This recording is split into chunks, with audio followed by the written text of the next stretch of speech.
So I've always been bothered by the fact that society says there are only two kinds of people. You can only be introverted or extroverted, and there's nothing in between. And I don't even think a lot of people really even understand what these two words mean. Like, take example, you see, I don't know, a dude who's dressed nice talking to somebody at a nice dinner. He might look like an extroverted guy on the surface, because he has this like kind of confident aura, but I think there's so much more to this concept of confidence that people just don't really discuss. Like, confidence is not a trait that is exclusive to extroverted people, right? So today I want to talk about what being an introvert actually means to me and how I live a pretty awesome life being an introvert myself. The biggest misconception that people have about introverts is that they think that being introverted just means that you're shy or maybe just like slightly antisocial, but this is totally not the case at all. Sure, there are shy introverts, but being introverted simply means that you thrive and are completely comfortable being alone, or that, simply put, you just feel more at peace when you're alone with your own thoughts. Odds are you're probably a pretty introspective person too. Maybe you have deep thoughts while you're driving, or maybe you have really detailed dreams that you try to pull meaning from. I don't know. And being introverted does not mean that you are antisocial by definition. Some people seem to not understand that being social is a skill, it's not a talent. And being social is not something that is exclusive to extroverts either. Take me, for example. I love talking to new people, I love making new friends, and I love to help people. But from the outside, that might visually look like I'm a super extroverted person, which is not at all the case. My social clock runs dry fast as hell. Like, I cannot hang out with friends more than once or twice a week, but because anything more than that, I just feel drained. I feel powerful when I'm alone, and when I can just relax and think, that's when I feel like I can finally recharge. Something else I want to mention is that being extroverted or introverted has nothing to do with your confidence. Competence is confidence, and if you feel competent in yourself and know your own worth, then you're going to radiate confidence no matter who's around or what situation you're in. Let's say that you think you're an introvert because you're a bit antisocial, which is totally fine. I get it. I'm in the exact same boat that you are. I'm not really one to party, and I'm in every sense of the word a homebody, but when I need to turn my social clock on, I can, because I'm competent in my own worth. Take, for example, public speaking. This doesn't bother me at all because I've practiced it time and time again. Because, like I said, being social is a skill, it's not a talent. It's not something that you're just born with. And you can absolutely be a social introvert, especially if you're good at listening. In my youth, I was actually much more extroverted. I hated being alone. I needed to be the center of attention at all times. I needed to be surrounded by people. But as I grew older and grew more confident in myself, I quickly realized that I actually prefer to be at home.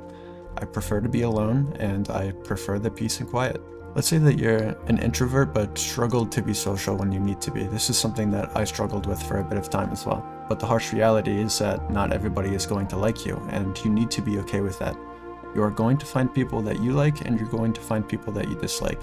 The good news is, though, that if you're a genuine person, people will most likely really enjoy being in your presence. Being likable is much easier than some people make it out to be. People love to talk about themselves, okay? And they love to talk about what interests them. So if you can figure out what somebody loves and ask them questions about it, they will most of the time instantly be very happy to chat with you about it. This is why being a good listener is such an important quality of an introvert, because if you don't like to talk, simply get good at making the other person talk. This makes them feel comfortable, and it makes you so much more likable because they feel like you're truly interested in what they have to say.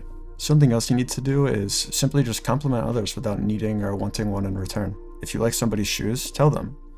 If you notice that they're good at drawing or sports, tell them. They will feel appreciated, and they will want to talk to you more because you're showing interest in something that they love. So something that I did a lot as a kid, and I didn't even realize I was really doing this at the time, but I was simply studying the body language and composure of people who I thought were cool, or people who I wanted to be like. Take Leonardo DiCaprio, for example. His role in most of his movies is to just be that guy, like to be confident, likable, mysterious. He just has this confident aura, and no matter what situation he's in. And I remember in middle school, I would legit just pretend to be him sometimes. I'd think to myself, how would he react to this situation? And I would legit just walk around the halls with my head up, my chest forward, and I would just pretend like I was the man. And after you do this for long enough, you slowly start to forget that you're pretending in the first place. I made a video called Fake It Till You Make It where I talked about this a bit too, but I just think it's so important, so I wanted to reiterate it a bit in this video. It's hard to practice, and I get that, but if you don't feel like the man today, then simply try pretending to be him for a day. Notice how good it feels to play that character, and as you do it more and more, you start to realize that being confident is easy.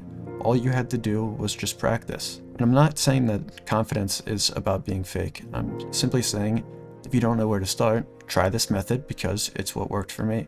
You know, building true confidence in yourself, it's a much deeper concept to get right because you build confidence through your own personal achievement. These achievements can be small, like, I don't know, getting an A on a test or giving a big speech at a meeting or a wedding or something like that. As you start to feel stronger in your own body, you start to feel confident. And no matter if you're introverted like me or an extrovert, it doesn't matter. What does matter is that you understand your own self-worth and that you understand your value of your own accomplishments, no matter how big or small they seem. Give yourself a pat on the back every once in a while because life is hard. Meeting new people can be scary, but if you had a conversation with a stranger today, take that as a win. If you're a giga nerd like me, think about it like you're improving your charisma skill. Like, if you've ever played a game like Skyrim or something like that, the more experience that you gain in a specific skill, the higher level that skill becomes. So what I'm trying to say is you aren't going to become a more social person by avoiding people, that's obvious. Every conversation, every new friend, every stranger you meet, you are building your skill. You're gaining more and more experience, and you're slowly leveling up. I love being an introvert, but I know a lot of them who say that they wish that they were extroverted, and I'm making this video because I want you to understand that being an introvert is wonderful, and it's a personality trait that a lot of people wish they had. Being alone can be very scary and very uncomfortable for a lot of people, but if you're confident in yourself and you prefer the silence like me, then embrace your inner thoughts. Love the person that you are without comparing yourself to others. Alright, so I feel like I could have structured this video a little bit better. I kind of went off on a couple of different tangents, but sometimes I just can't stop talking, so I'll just end the video here. If you guys enjoyed the video, consider dropping a like or subbing to the channel, as that really means the world to me. And if you have anything that you want to hear me talk about next, or have a story that you want to get my advice on, then just feel free to drop a comment and let me know as I try to get to as many of them as I can. Thanks again for watching, guys. I'll see you in the next one. Take care.